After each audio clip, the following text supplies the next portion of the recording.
Football shirts are one of the main features of the beautiful game. They allow us to show our support for our team and allow the players to represent their club.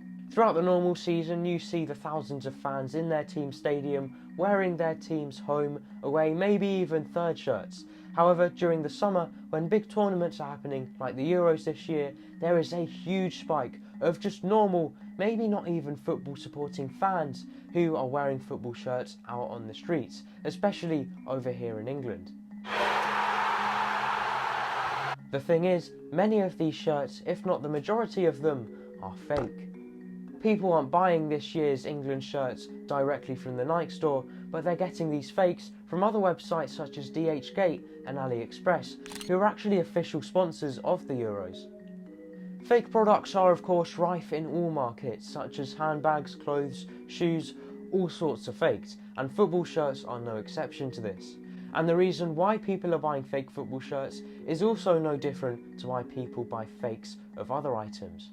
It's because of the price.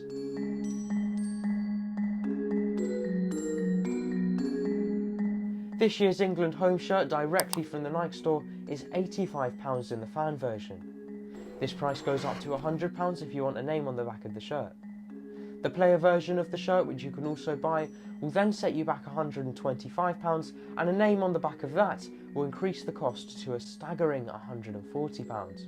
On the other hand, after literally minutes of looking on Google, I managed to find fake versions of all of these shirts 10 times cheaper. For example, on one website I found the £85 England shirt in a fake for just £12.39.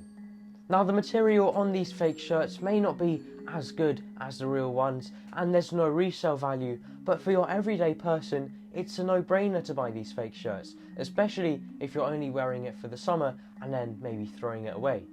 And in terms of the price, when you're sat online during this cost of living crisis, especially if you've got 2 or 3 kids there wanting a new shirt each, I can see why it's an easy decision to choose the cheap fake shirts over the expensive real ones.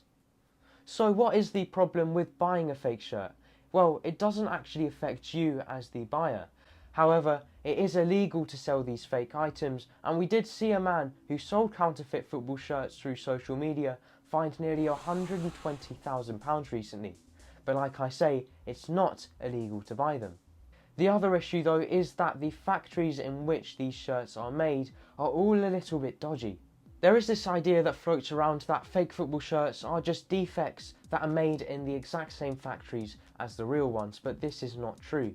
They're actually made in separate factories where things like child labour, poor pay and poor conditions have been found. Criminal gangs usually run these factories. I decided to do a little bit of a deeper dive into exactly where these fake football shirts are made, and came across this website called madeinchina.com, replica football shirts. When you go on here, the exact first result is this place called Quanzhou Licheng Future Machinery, and as you can see here, the initial picture they've got is of the topic of this video, the 2024 European Championship kits. And interestingly, they do have a location section, but it just says here Quanzhou Fujian. I probably pronounced that wrong. But you know, we can put that into Google, and it's a town or city down in the southeast of China by the sea. But I think that proves my point about why it is so difficult to pin down these factories on a map and to find exactly where they are, because this is the extent of the information they give you, just literally the city or town name, because obviously they're running an illegal business and don't want to get caught.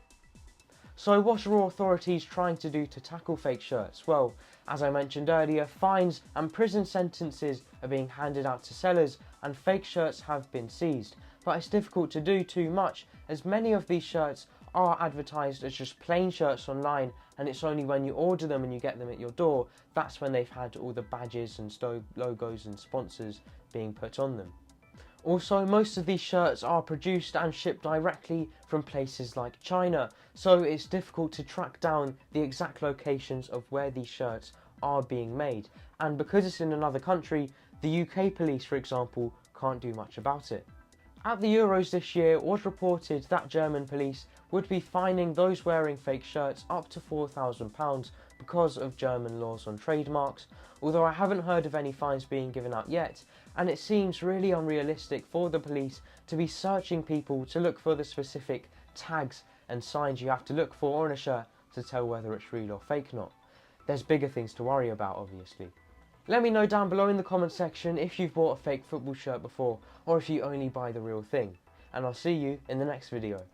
Bye.